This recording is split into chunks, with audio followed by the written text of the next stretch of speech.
Hello, let's look at another practice question about testing the equality of population proportions for 3 or more populations. So this question, it says, a lottery conducted involves the random selection of numbers from 0 to 4. To make sure that the lottery is fair, a sample of 250 was taken. Those are the following results. So we can see the values from 0 to 4, and then we also have the observed frequency. Okay, so those are observed frequency.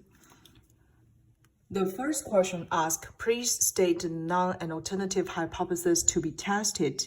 The second question asks to compute the test statistic. And then the third question asks, the null hypothesis is to be tested at the 10% level significance, and please determine the critical value from the table. And then from the last question, it says, what do you conclude about the fairness of this lottery? Okay, so let's see how to solve for this question.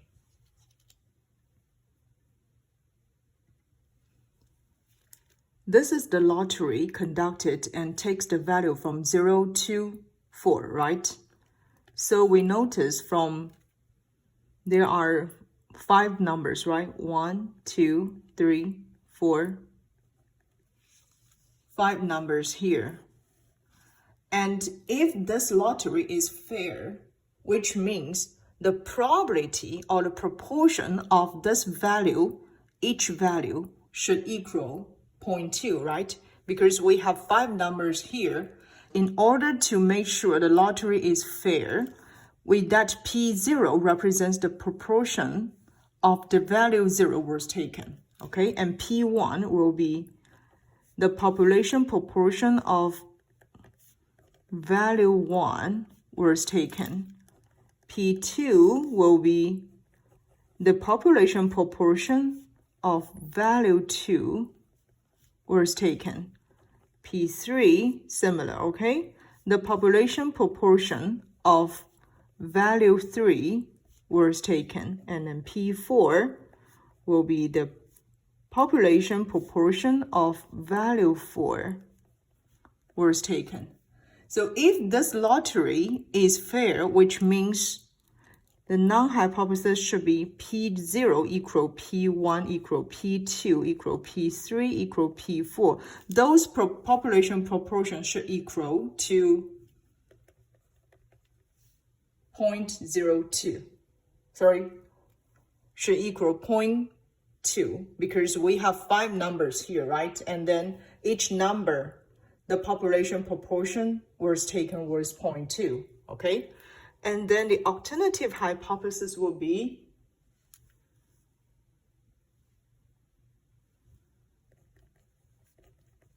the population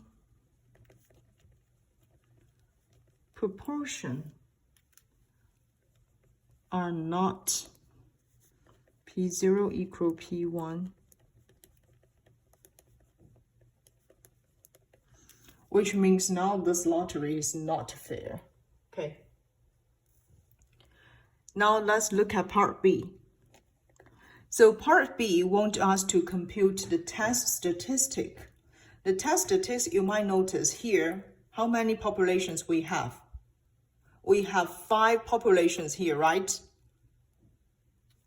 So we can, that K represents or denote the number of population, right? And from this question, we notice K will equal 5, right? We have 5 values. So now we have more than 3 populations, right? We have 5 populations. Then the test statistic should based on the chi-square test, okay? So the test statistic, we should use chi-square, okay? So the formula to compute chi-square statistic will equal summation I, summation J. We use the observed frequency, subtract expected frequency square, right? Divide expected frequency. Okay, so from this question, we already have the observed frequency.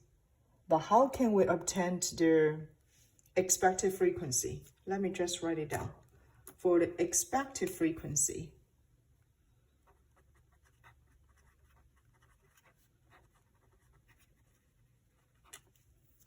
so for the expected frequency, how can we get this one? You might notice if under this null hypothesis is true, which means now we have their population proportions all should equal 0.2, right? Therefore, the expected frequency EIJ will be the expected frequency under the assumption that null hypothesis is true, right? So if null hypothesis is true, it means all those 5 populations proportions should equal 0.2. And then, do you remember how many samples were taken? We taken 250 samples, right? Therefore, the expected frequency for value 0 should equal 0.2 times 250, which will give us 50. Okay, so this is the expected frequency if null hypothesis is true. And this is also true for all the other values, because for the value 1, it will also take the population proportion as 0.2, right? And then the total sample were 250.